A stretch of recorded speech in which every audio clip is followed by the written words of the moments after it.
সারা বিশ্বে দেখুন, সারা বিশ্বে মুসলিম কান্ট্রিগুলোর দিকে তাকিয়ে দেখুন, অলমোস্ট এভরি সিঙ্গেল মুসলিম কান্ট্রিতে আজকে মুসলমানরা নির্যাতনের শিকার। ঠিক আছে, এই সিরিয়ায় দেখেন, প্যালেস্টাইন, তাদের ঘরের সামনেই প্যালেস্টাইন দেখেন, সিরিয়ায় দেখেন, ইয়েমেনে দেখেন, ইরাক ইরানে দেখেন, আপনি যে উইঘুরদেরকে দেখেন, রোহিঙ্গাদেরকে দেখেন, আফগান তো আছেই। আফগান নিয়ে কথা বলা যাবে না ওদের সামনে, বিকজ তাদের মতে যারা পশ্চিমাদের এগেনস্টে যুদ্ধ করেছে ওরা খারেজি ছিল। যারা পশ্চিমাদের অপশক্তির বিরুদ্ধে যুদ্ধ করেছে তারা কি ছিল? খারেজি ছিল। অতএব আপনি ওটা নিয়ে কথা বলতে যান না, আপনার পিছেও খারেজি ট্যাগ লাগিয়ে দিন। কথা কি বুঝতে পারছেন? আচ্ছা, কিন্তু আমেরিকার সাথে যে বন্ধুত্ব, আমেরিকা এবং ইসরায়েল এবং পশ্চিমাদের সাথে যে বন্ধুত্ব, এই বন্ধুত্বের এগেনস্টে কোনো কথা বলার ফুরসত হয় না। কারণ কি? এটা নিয়ে কথা বললে তো রিয়াল বন্ধ হয়ে যাবে। এটা নিয়ে কথা বললে সমস্যা, দুনিয়ার স্বার্থগুলো নষ্ট হয়ে যাবে।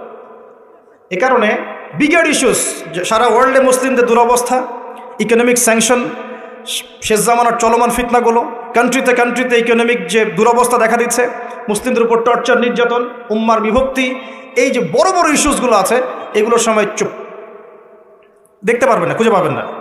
যখনই দেখবেন এমন কোনো শব্দ বা ইস্যুস জোর করে বের করা যায় যেটাকে নিয়ে কথা বললে ইসলামিক একটা ফ্লোকে থামিয়ে দেওয়া যেতে পারে, তখন দেখবেন গর্ত থেকে মাথা বের করে বলছে ইয়ে খারেজি। সমাজদার গেলে ইশারা কাফি। আর কিচ্ছু বলতে যাচ্ছি না, শুধু মনে রাখবেন একটা কথা, যে কোরআন এবং সুন্নাহর সাথে গাদ্দারি করে পৃথিবীতে কেউ টিকে থাকতে পারলেও আল্লাহর কাছে টিকতে পারে নাই। কোরআন এবং সুন্নাহর সাথে গাদ্দারি করে দুনিয়াতে অনেক কিছু অ্যাচিভ করা যেতে পারে, কিন্তু আল্লাহ পাকের পরকালে আর কবরে কোশ্চিনকালেও পার পাওয়া যাবে না। শুধু দিনের ফিকহি মাসআলাগুলোই বোঝেন আর ইকোনমিক বিষয়গুলো বোঝেন না, ওয়ার্ল্ড অ্যাফেয়ার্স বোঝেন না, ওয়ার্ল্ডের মুসলিমদের জিওপলিটিক্স বোঝেন না, ইসলামিক মুসলিম কান্ট্রিগুলোর উপর যখন নির্যাতন নেমে আসে কথা বলতে পারেন না, নবীর অবমাননায় কথা বলতে পারেন না, নিষ্পাপ বাচ্চা কাচ্চাকে হত্যা করা হয় তখন কথা বলতে পারেন না, সুবহানাল্লাহ, এবং চোখের সামনে শিরকি কুফরি উৎসব হয়ে যায়, একটা কথা বলতে পারেন না। ঘ্রাণ ইস্যুতে এত কথা আপনার, কোথায় ছিল এই কথাগুলো যখন এইসব ইস্যুগুলো সামনে ছিল? সুবহানাল্লাহ। এখান থেকে এক শ্রেণীর মানুষের একটা ভিতরের চরিত্র আপনি খুঁজে পাবেন। মনে রাখবেন, ইসলামের বাহ্যিক শত্রুর চাইতে ভিতরের শত্রুর ক্ষতিকর দিক বেশি। ইসলামের বাহ্যিক শত্রুদেরকে আমরা স্পষ্ট চিনি, তাদের সাথে ফাইট করা সহজ, কিন্তু ভিতরের শত্রুদের সাথে ফাইট করা ডিফিকাল্ট। এই জন্যে এই যুগে বাইরের চোখ দিয়ে যা দেখবেন সেটা সবসময় সত্য নয়, ভিতরের চোখ দিয়ে আপনাকে দেখা শিখতে হবে। আপনাকে খিদির আলাইহিস সালাম হতে হবে। কোন খিদির? মুসা আলাইহিস সালাম বলছেন, নৌকা কেন ফুটা করলেন? যে নৌকা পার করে দিল, আমাদেরকে নদী পার করে দিল, ওই নৌকা ফুটা করলেন? এই বাচ্চাকে হত্যা করলেন কেন? নিষ্পাপ বাচ্চা। এই দেয়ালটা নির্মাণ করলেন কেন? তিনটা প্রশ্নের উত্তরে খিদির আলাইহিস সালাম বলেছেন, আলাম আকুল লাক, আমি কি তোমাকে বলি নাই, ইন্নাকা লান তাসতাতিআ মা'ইয়া সাবরা, তুমি আমার সাথে ধৈর্য ধরতে পারবে না? আমি নৌকা ফুটা করেছি এই কারণে, যদি নৌকা ফুটা না করতাম তাহলে এই নৌকা পরবর্তীতে হাইজ্যাক হয়ে যেত, কারণ ওই সমুদ্রে জলদস্যু ছিল, ভালো নৌকা হলে হাইজ্যাক করে ফেলতো, তাই ফুটা করে ফেলেছে। বাচ্চাকে কেন হত্যা করেছি? নিজের ইচ্ছায় করি নাই, আল্লাহর হুকুমে করেছি, কারণ আল্লাহ পাক আমাকে জানিয়েছেন এই বাচ্চা যদি বড় হতো, বড় একটা কাফের হতো এবং সে তার পিতা মাতাকেও কুফরিতে নিয়ে আসতো। দেয়াল কেন নির্মাণ করেছি? বিকজ দেয়াল হচ্ছে এই বাড়ির দুইজন এতিম বালকের দেয়াল। এই দেয়ালের নিচে গুপ্তধন আছে, যদি নির্মাণ না করতাম মানুষ টাকা পয়সা নিয়ে চলে যেত। নির্মাণ করেছি, পরবর্তীতে যখন এটা বড় হবে এই গুপ্তধন তারা পাবে। এই তিনটা ঘটনায় কোথায় আছে? সূরা কাহফের মধ্যে। কোন সূরা? সূরা কাহফ, ওই সূরা যে সূরা আপনাকে দাজ্জালের ফিতনা থেকে বাঁচাবে। সূরা কাহফের মধ্যে ঘটনা আছে। এখানে খিদির আলাইহিস সালাম যা করছেন, তিনি ইন্টারনালি বিষয়গুলোকে অবজার্ভ করছেন। আল্লাহ পাকের নূর, আল্লাহর দেয়া বাসিরা এবং মারেফত দিয়ে তিনি দেখছেন। আর মুসা আলাইহিস সালাম বাহ্যিকভাবে দেখছেন, নৌকা কেন ফুটা করলেন, বাচ্চা কেন হত্যা করলেন, দেয়াল কেন নির্মাণ করলেন। কথা কি বুঝতে পারছেন? তো এখানে বাহ্যিক দৃষ্টি এই যুগে চলার জন্য আপনার জন্য যথেষ্ট নয়। আপনাকে খিদির আলাইহিস সালামের মতো ইন্টারনালি আপনাকে পিউরিফাইড হতে হবে, ইন্টারনাল অবজারভেশনের দরজাটা খুলতে হবে। একটা বিষয় বোঝেন, আলোচনা একটু হাইট হচ্ছে আমি বুঝতে পারছি, মনোযোগ ধরে রাখতে হবে। এখানে বিষয়টা হচ্ছে, যে যুগে ফিতনা ছড়িয়ে পড়বে, এমনভাবে ফিতনা ছড়িয়ে পড়বে যে ফিতনাগুলো একদম দাজ্জালীয় সভ্যতার মতো। এখন কি সেরকম ছড়িয়ে পড়েছে না? নাকি এটা বোঝানোর জন্য আবার নতুন লেকচার দেওয়া লাগবে? তখন এই ফিতনাময় পরিবেশে আপনি খিদির আলাইহিস সালামের মতো দূরদর্শিতা সম্পন্ন হতে না পারলে পথ হারিয়ে ফেলবেন। শুধু তাই নয়, এ যুগে বাহ্যিক চোখ দিয়ে যা দেখা যাবে সবসময় তা সত্য হবে না। এই তিনটা ঘটনায় ভিজুয়াল ওয়ার্ল্ড বলি আমরা, যেটা বাহ্যিক পৃথিবী, এবং রিয়েলিটি বাস্তবতা, এর মধ্যে আসমান জমিন পার্থক্য ছিল। ওই নৌকা ফুটা করে কি খেদির আলাইহিস সালাম সত্যি ভুল করেছিলেন? আচ্ছা, ওই বাচ্চাকে হত্যা করে কি তিনি অন্যায় করেছিলেন? দেয়াল নির্মাণ করে কি তিনি বোকার মতো কাজ করেছেন? না। এই ভিজুয়াল ওয়ার্ল্ডে আপনি যা দেখছেন তার সব কিছু সত্য নয়। আপনি দেখছেন বিশ্ব পুরো এগিয়ে যাচ্ছে, তাই না? এটা বাহ্যিক চোখ আপনার, কিন্তু আল্লাহর মারেফত দিয়ে দেখলে আপনি বুঝতে পারতেন বিশ্ব আগাচ্ছে ঠিকই, বাট কিয়ামতের দিকে। কিসের দিকে? বিশ্ব আগাচ্ছে ঠিকই, বাট নিউক্লিয়ার কোনো যুদ্ধের দিকে। এখন বলবে ভবিষ্যৎবাণী করে দিল নিউক্লিয়ার যুদ্ধ হবেই তো বলি নাই, বলেছি হওয়ার মুখোমুখি অবস্থা দাঁড়িয়ে আছে। যে কোনো মিলিটারি অ্যাফেয়ার্স যারা পড়াশোনা করে, ভালো মানের পলিটিশিয়ান যারা ইন্টেলেক্ট রাখেন মাথার মধ্যে, শিক্ষিত সমাজ এবং মিলিটারি অ্যাফেয়ার্স যারা বোঝেন, তাদেরকে জিজ্ঞাসা করে দেখি যে আবু তো আদনান ভাই একটা লেকচারে বলেছিল যে সারা ওয়ার্ল্ড নাকি নিউক্লিয়ার যুদ্ধের দ্বারপ্রান্তে দাঁড়িয়ে আছে, কথাটা কতটুকু সত্য? তারা অ্যান্সার দিবে ইনশাল্লাহ। দেখেন, এই শিক্ষিত সমাজ অ্যান্সার দিবে ইনশাল্লাহ। তাকে জিজ্ঞেস করতে যায় না যে বিষয়ে কোনো জ্ঞানী রাখে না। আমার কথা কি বুঝতে পারছেন? যারা এই সেক্টরে পণ্ডিত তাদেরকে জিজ্ঞাসা করেন, তারা বলবে যে হ্যাঁ, এটা মুখোমুখি দাঁড়িয়ে আছে, যে কোনো সময় হতে পারে। আমরা নিউক্লিয়ার যুদ্ধ হবে কিনা তা তো আর আমরা কোরআন সুন্নাহয় পাইনি। এতটুকু পেয়েছি, মালহামা হবে। কি হবে? মালহামা মানে মহাযুদ্ধ। এটা বিভিন্ন কান্ট্রির মধ্যে জড়িয়ে পড়তে পারে, আল্লাহু আ'লাম বিসসাওয়াব। এতটুকু জেনেছি, ইরাকের ইউফ্রেটিস নদীর সোনার পাহাড়কে কেন্দ্র করে বিশাল যুদ্ধ হবে, এটা জেনেছি, হাদিসে আছে। শুধু তাই নয়, নবী সাল্লাল্লাহু আলাইহি ওয়াসাল্লাম বলেছেন প্রতি 100 জনের মধ্যে 100 জনের মধ্যে 99 জন মানুষ ওই যুদ্ধে মারা যাবে। যারা যুদ্ধে অংশ নিবে তাদের কথা বলা হচ্ছে। মুসলিমদেরকে বলা হচ্ছে তোমরা ওই সম্পদে হাতও দিবে না। ওই সম্পদ নেওয়া তো দূরের কথা, ওখানে হাতও দিতে যেও। আমার কথা কি বুঝতে পারছেন? তো দেখছেন বিশ্ব এগিয়ে যাচ্ছে, কিন্তু আমরা বলছি যে একটা নিউক্লিয়ার ওয়ারের দিকে এগিয়ে যাচ্ছে।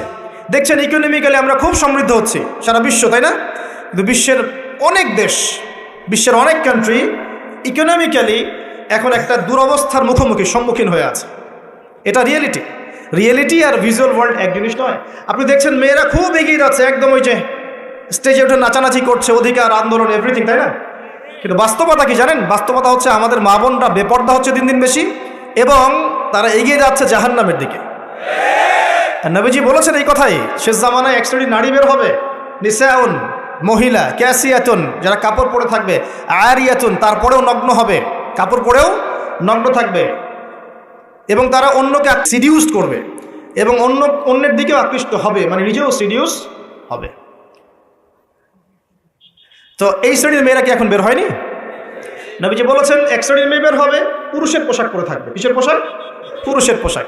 এখানে শুধু বাহ্যিকভাবে পুরুষের পোশাক নয়, বাহ্যিকভাবে তো পুরুষের পোশাক পরেছেই অনেক আগেই। যান এই যে বনানী, আপনার শপিং মলস, গুলশান, ঢাকার বিগ সিটিজ, মেগা সিটিজের মেগা পয়েন্টগুলোতে যান, আপনি নিজের চোখেই দেখতে পাবেন। আপনার এখানেও আছে? আচ্ছা, যাই হোক, হ্যাঁ, থাকতেই পারে, কারণ এগুলো তো এখন ছড়িয়ে পড়েছে কীভাবে? এই যে মোবাইল ফোনের মাধ্যমে। এমন কোনো জায়গা নাই এখন, বিশ্বের এমন কোনো জায়গা নাই যেখানে এই ফিতনাগুলো আসলে ছড়িয়ে পড়ে নাই। সো তারা ছড়িয়ে পড়েছে। এখন নবী সাল্লাল্লাহু আলাইহি ওয়াসাল্লাম এটাই বলছেন যে মেয়েরা পোশাক পরিবর্তন হয়ে যাবে, ছেলেরা মেয়ের পোশাক পরবে, মেয়েরা ছেলের পোশাক পরবে। পরে নাই? আর কোন নিদর্শনের জন্য অপেক্ষা করছে? শুধু পোশাক পরিবর্তন মানে বাহ্যিক পোশাক নয়, এখানে আপনার সমাজের ফাংশনাল রোলটাও চেঞ্জ হয়ে যাবে। মেয়েরা ছেলেদের জায়গায় আসবে, ছেলেরা মেয়েদের জায়গায় আসবে। এসেছে কি আসে নাই? আচ্ছা, একটা বড় সাইন বলেছেন নবী সাল্লাল্লাহু আলাইহি ওয়াসাল্লাম লাস্ট ডে বা কিয়ামতের, সেটা হলো যে সমাজের সবচেয়ে নিম্ন শ্রেণীর মানুষ, মানে যাদের পরনে কাপড় ছিল না এবং পায়ে স্যান্ডেল ছিল না, বড় লোকদের কথা বলা হচ্ছে না এই হাদিসের মধ্যে। এখানে বলা হচ্ছে যে আনতারাল হুফাতাল উরাতাল আলাতা রিয়া আশ-শাই ইয়াতাতাওয়ালুনা ফিল বুনিয়ান। এখানে এমন মানুষের কথা বলা হচ্ছে যারা নগ্ন পদের, খালি পায়ের, স্যান্ডেল কেনার টাকা নাই, খালি গায়ের মানে কাপড় কেনার টাকা নাই, এবং রাখাল শ্রেণীর মানুষ। তারা কি করবে? ইয়াতাতাওয়ালুনা ফিল বুনিয়ান, উঁচু উঁচু কনস্ট্রাকটিভ বিল্ডিংস নির্মাণের প্রতিযোগিতা করবে। হয়েছে কি হয়নি? কিভাবে সম্ভব হলো? রিবা, সুদের মধ্য দিয়ে, এবং করাপশন, অন্যের সম্পদ আত্মসাতের মধ্য দিয়ে। হয়েছে কি হয় নাই? আর কোন নিদর্শনের জন্য অপেক্ষা করছে? একটা একটা করে বলতে গেলে সারা রাত চলে যাবে। মূল কথা হচ্ছে ফিতনাময় পরিবেশের মধ্যে, যেখানে এরকম দাজ্জালীয় সব কিছু দেখা যায়, আপনার বাইরের চোখ দিয়ে না দেখে ভিতরের চোখ দিয়ে বুঝতে হবে, তখন দেখবেন এখানে বাস্তবতা এবং ভিজুয়াল ওয়ার্ল্ডের মধ্যে আকাশ পাতাল পার্থক্য আছে। আপনি দেখছেন হ্যাঁ মেয়েরা এগিয়ে যাচ্ছে, আমরা বলছি বাস্তবতা হচ্ছে মেয়েরা জাহান্নামের দিকে যাচ্ছে কি। আপনি দেখছেন যে হ্যাঁ খুব সুন্দর ইকোনমিক প্রোগ্রেস, আদতে কি হচ্ছে? আদতে পুরো ইকোনমিক স্যাংশনের মধ্যে আমরা পড়েছি। অবস্থা খারাপ। আপনি দেখছেন সারা ওয়ার্ল্ড খুব এগিয়ে যায়, মঙ্গলে চাঁদে কি একটা অবস্থা, কিন্তু আদতে কি হচ্ছে? পুরো কিয়ামতের দিকে বিশ্ব এগিয়ে যাচ্ছে। দেখছেন মুসলিম উম্মাহ খুবই নারায়ে তাকবীর আল্লাহু আকবার একদম, তাই না আমাদের অবস্থা? কিন্তু বাস্তবতা কি? বাস্তবতা হচ্ছে পুরো বিশ্ব জুড়ে মুসলিমদের এখন একটা অধঃপতনের সময় চলছে প্রতিটা সেক্টরে। এটা সেই যুগ না যেটাতে ওমর রাদিয়াল্লাহু আনহুর যুগে আমরা বসে পুরো বিশ্ব শাসন করতাম, সেটা কি এই যুগ? এই যুগ নয়। বরং নবীজি বলছেন বাদা আল ইসলাম গরিবান ওয়া সায়াউদু কামা বাদা। ইসলাম শুরু হয়েছিল অপরিচিতভাবে, গরীবভাবে, ওয়া সায়াউদু কামা বাদা, এবং আবার শীঘ্রই সে সেই অপরিচিত জায়গায় ফিরে আসবে। অপরিচিত জায়গায় ফিরে আসবে, গরিব জায়গায়। আপনি পরিবারে ইসলাম পালন করতে যান, পরিবারের মধ্যে আপনি গরিব হয়ে যাবেন, অপরিচিত হয়ে যাবেন। সমাজে পালন করতে যান, আমি কোন ইসলামের কথা বলছি? ওই গোলালু মার্কা ইসলাম না, যেটা সব তরকারিতেই চলে, ওটার কথা বলছি না। যে ইসলাম ফলো করলে আপনার হাতে আগুন ধরে রাখার মতো অবস্থা হয়, ওটা ফলো করেন, সমাজে আপনি বিচ্ছিন্ন হয়ে যাবেন। বিশ্বে পালন করতে যান, দেখবেন আপনাকে কোণঠাসা করে রেখে দিয়েছে। এই হলো অবস্থা, গরিব। এই অবস্থায় কি হবে? যেটা আপনি বাহ্যিক চোখে দেখছেন, বাস্তবতা এমন নাও হতে পারে। আল্লাহ পাক আমাদেরকে এই সিচুয়েশনটাকে বোঝার তৌফিক দান করুন। আর সিচুয়েশন বুঝতে গেলে বাহ্যিক জ্ঞান যথেষ্ট নয়, ইন্টারনাল কি লাগবে? আল্লাহর বাসিরা এবং নূর এবং মারিফত দরকার আছে। এটা কি জিনিস? এটা আমি আপনাকে আসলে ওই কখ গঘর মতো পড়িয়ে বোঝাতে পারবো না, তবে আমি চেষ্টা করছি। আমার দিকে মনোযোগ দেন। খিদির আলাইহিস সালাম যা দেখছেন, মুসা আলাইহিস সালাম কি তাই দেখেছিলেন? আচ্ছা, খিদির আলাইহিস সালাম যে তিনটা ঘটনা ঘটলো, এই তিনটা ক্ষেত্রে খিদির সঠিক ছিলেন না ভুল?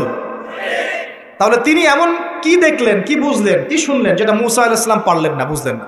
এটা কি? এটাই হচ্ছে আল্লাহ পাকের বাসিরা বা মারিফত বা দূরদর্শিতা, যেটাকে আমরা আল্লাহ নূর বলি। তিনি আল্লাহ পাকের নূর দিয়ে দেখছেন। এখন আমরা বুঝলাম শেষ জামানায় টিকে থাকতে হলে আমাদেরকে এরকম দৃষ্টিভঙ্গি নিতে হবে, এতটুকু বুঝতে পেরেছি। কিন্তু এই দৃষ্টিভঙ্গি অর্জিত হবে কিভাবে, এই বিষয়টা আমরা বুঝতে পারছি না। পরিবেশটা নষ্ট করেন না। এই দৃষ্টিভঙ্গি অর্জিত হবে কিভাবে, এটা কি জানা দরকার নাই? আচ্ছা, আসলে সেদিকে কথা বলি। প্রথম কথা প্রিয় ভাইরা, এই দৃষ্টিভঙ্গি অর্জন করতে হলে আগে কলব পরিষ্কার করতে হবে। কি করতে হবে? আচ্ছা, এটা কিভাবে হবে? সার্ফ এক্সেল দিয়ে ঘষবেন? আচ্ছা, কলব পরিষ্কার করার জন্য আমি কয়েকটা ফর্মুলা বলে দিই আগে। এটা সবার জন্যে, এবং বিশ্বাস করেন এখন আমরা সমাজে যারা বসবাস করি, বেশিরভাগ আমরা মৃত কলব নিয়ে বসবাস করি। বেশিরভাগ। যদি কলব জিন্দাই হতো তাহলে হক বাতিল চিনতে পারতাম না। যদি কলব জিন্দাই থাকতো তাহলে কি দুনিয়ার এই মোহের মধ্যে ব্যস্ত থাকি? যদি কলব জিন্দা থাকতো সারাদিন, তাহলে দুনিয়ার ফিকিরে ব্যস্ত থাকতে পারি। যদি কলব জীবিতই থাকে তাহলে কাউকে দাফন করার পরে দুনিয়াবি খোশ গল্পে কেউ মত্ত হতে পারে? যদি কলব জিন্দা থাকে তাহলে কেউ মানুষকে ঠকাতে পারে, মাপে কম দিতে পারে, কেউ কি গোপনে পাপ করতে পারে, কেউ কি অন্য সম্পদ আত্মসাৎ করতে পারে? কলব জিন্দা থাকলে কেউ সুদ খায়, কলব জিন্দা থাকলে কেউ জেনা করে, কলব জিন্দা থাকলে কেউ এরকম নোংরা কনসার্টে যেতে পারে? অতএব বুঝতে পারছি এইসব পরিস্থিতি দেখে যে আমাদের বেশিরভাগের কলব কি? মৃত, নিঃসন্দেহে মৃত, কোনো সন্দেহ নাই। নবী সাল্লাল্লাহু আলাইহি ওয়াসাল্লাম বলছেন, যখন আদম সন্তান একটা পাপ করে তখন কলবের মধ্যে একটা স্পট বা দাগ পড়ে, কালো একটা স্পট বা দাগ পড়ে। আবার যদি গুনাহ করে আবার স্পট পড়ে, আবার দাগ পড়ে, আবার গুনাহ করে আবার স্পট পড়ে। গুনার উপর গুনাহ করতে থাকে, পুরো কলবটা কালো কুচকুচে কুৎসিত হয়ে যায়, দুর্গন্ধযুক্ত। অনেস্টলি বলেন তো দেখি, অনেস্টলি বলেন যে আমাদের কলবগুলো এখন এরকম না? আমরা কন্টিনিউয়াসলি পাপ করি না? কতবার দিনে আস্তাগফিরুল্লাহ ওয়া আতুবু ইলাইহি পড়ি, কতবার? নবী সাল্লাল্লাহু আলাইহি ওয়াসাল্লাম এমন একজন ব্যক্তি যার আগের গুনাহ মাফ, পরের গুনাহ মাফ, তারপরেও তিনি দিনে 100 বার বলতেন আস্তাগফিরুল্লাহ ওয়া আতুবু ইলাইহি। আমাদের তো প্রয়োজন হয় না। আমাদের তো অনেকের, আমাদের সবার না, অনেকের অ্যাটিটিউডটা এমন যে সে জান্নাতে অলরেডি চলে গেছে এবং তার দল, তার সংগঠন অলরেডি জান্নাতে চলে গেছে। আপনার যদি লিজ লাগে আপনি আসেন, আমার কাছে ফর্ম পূরণ করেন, আপনাকে দিয়ে দিবেন। এমন অ্যাটিটিউড নাই? আচ্ছা, এই অ্যাটিটিউডটা কিন্তু ইহুদিদের দর্শন। ওরা এরকম মনে করতো যে আমরা আল্লাহর সিলেক্টেড বান্দা, ইলেক্টেড বান্দা, যদি জাহান্নামে যাইও তাহলে অল্প কয়েকদিন থাকবো, তারপর বেরো চলে আসবো। হ্যাঁ, এই কথা সূরা বাকারায় আছে, পড়ে দেখেন তো। দেখুন প্রিয় ভাইয়েরা, কলব পরিষ্কারটা সবচেয়ে ইম্পর্টেন্ট জিনিস। এখন মানুষ বলতে পারে সুফিজমের আলোচনা করছে। হ্যাঁ, সুফিজমের আলোচনা করছি কিনা তা জানি না, তবে আমি আল্লাহর ইহসান নিয়ে কথা বলছি। কি নিয়ে কথা বলছি? হাদিসে জিবরিলের মধ্যে 4টা প্রশ্ন করা হয়েছে। কটা প্রশ্ন? 4টা। তার মধ্যে একটা প্রশ্ন হচ্ছে আখবিরনি আনিল ইহসান, হে মুহাম্মদ সাল্লাল্লাহু আলাইহি সাল্লাম, আমাকে ইহসান সম্পর্কে বলুন। জিবরাইল আলাইহিস সালাম প্রশ্ন করছেন। কে প্রশ্ন করছেন? ইহসান কি? নবী সাল্লাল্লাহু আলাইহি ওয়াসাল্লাম বলছেন, আনতা আবুদুল্লাহ কাআন্নাকা তারাহ, তুমি এমনভাবে আল্লাহর ইবাদত করবে যেন তুমি আল্লাহকে দেখতে পাচ্ছ। ওয়া ইল্লাম তাকুন তারাহু ফাইন্নাহু ইয়ারাক, তুমি যদি আল্লাহকে দেখতে নাও পারো, জেনে রাখবে যে আল্লাহ পাক তোমাকে দেখছেন। এই ফিলিংসটা মানুষের মধ্যে থাকলে কি মানুষ পাপগুলো কন্টিনিউয়াসলি করতে পারে? যদি পাপ হয়েও যায় সেটা তওবা করে ফিরে আসবে, তাই নয় কি? আচ্ছা, এখন দেখুন কি করতে হবে। এক নাম্বার বলছি যে অন্তরটাকে পরিচ্ছন্ন করতে হবে। পরিচ্ছন্ন করার জন্য প্রথম কাজ কি? প্রথম কাজ হচ্ছে 5 ওয়াক্ত নামাজকে আঁকড়ে ধরা। কি করা? 5 ওয়াক্ত নামাজকে আঁকড়ে ধরা। যদি আপনি জামাত মিসও করে ফেলেন, বাসায় পড়ে ফেলবেন, নামাজ বাদ দেওয়া যাবে না। মানে জামাত মিস করে ফেলেছি জন্য নামাজ বাদ, এমন নয়। জামাত মিস হয়ে গেছে, আচ্ছা হয়ে গেছে, ঘুমিয়েছিলেন বা মনে ছিল না বা ব্যস্ত ছিলেন, কথার কথা, যখনই সময় পেয়েছেন, মনে পড়েছে, ঘুম থেকে উঠেছেন, নামাজ পড়তে হবে, একাই পড়তে হবে। বাদ দিবেন আজকে থেকে? বরং আমরা চেষ্টা করবো ইনশাল্লাহ জীবনে যে নামাজগুলো কাজা হয়ে গেছে সেগুলো যেন হিসেব করে আদায় করে দেয়া সম্ভব হয়, এটাও চেষ্টা করা উচিত। আল্লাহ পাক তৌফিক দান করুন। এক নম্বর নসিহত, নামাজ ছাড়া যাবে না। কারণ একটা হাদিস যথেষ্ট। নবী সাল্লাল্লাহু আলাইহি ওয়াসাল্লাম বলেছেন যে মান তারাকা সালাতান মুতাআম্মিদান ফাকাদ কাফারা, যে ব্যক্তি ইচ্ছাকৃতভাবে নামাজকে ছেড়ে দিল সে ব্যক্তি যেন কুফরি করলো। কি করলো? কুফরি করলো।